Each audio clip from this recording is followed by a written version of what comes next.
जय श्री कृष्ण, जय राधे राधे। कैसे हो दोस्तों? उम्मीद करती हूँ आप अच्छे से होंगे। और आज मैं आपके समक्ष फिर एक नई और सीख देने वाली कहानी लेकर आपके सामने हाजिर हूँ।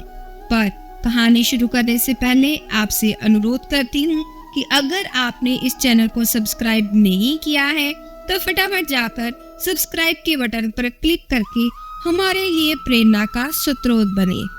चलिए अब कहानी की तरफ। कहानी का नाम है राम नाम की महिमा। ये उस समय की बात है जब लंका पर चढ़ाई करने के लिए पूरी वानर सेना सेतु निर्माण के कार्य में लगी हुई थी। सभी के सभी वानर बहुत दूर दूर से शिलाएं ला रहे थे। नल और नील को मिला श्राप वरदान में साबित हो रहा था। वे प्रभु श्री राम का नाम लेकर सभी शिलाओं को सागर में डाल रहे थे और प्रभु राम जी के नाम पर डाली गई सभी शिलाएं सागर जल में तैर रही थी। बहुत जल्दी से राम सेतु का निर्माण जो था वो चल रहा था। लक्ष्मण, विभीषण और सुग्रीव हेतु निर्माण कार्य का निरीक्षण कर रहे थे।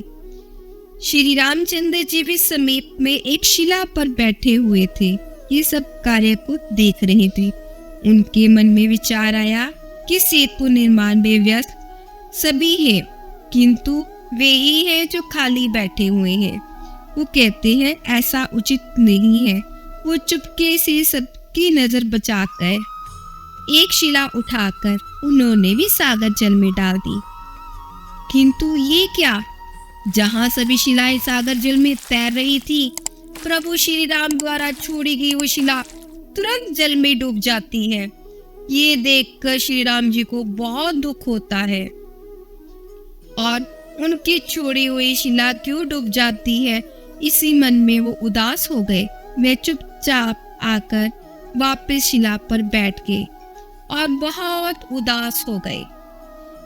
हनुमान जी ने उन्हें उदास देखकर उनके पास आए और कहने लगे, प्रभु आपकी उदासी का कारण क्या है, मुझे बताइए, शायद मैं आपकी मदद कर सकूं।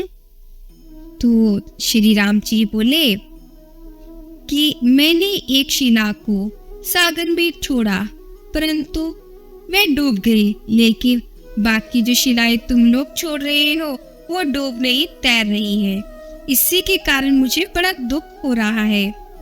श्री राम जी की पूरी व्यथा सुनने के बाद हनुमान जी ने हाथ जोड़कर प्रभु के समीप बैठकर कहा, प्रभु जिन्हें श्री राम जी का नाम का सहारा मिल जाए वो इस सागर में तो क्या भव सागर से भी तैर जाएंगे, किंतु जिसे श्री राम जी ने ही छोड़ दे वे तो भव सागर से क्या इस सागर में भी एक पल भी तैर नहीं सकते।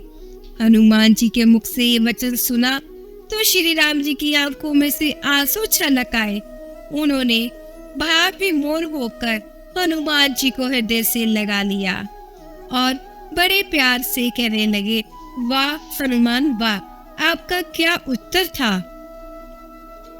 धन्यवाद। कैसी लगी दोस्तों आपको ये कहानी, कमेंट करके बताना।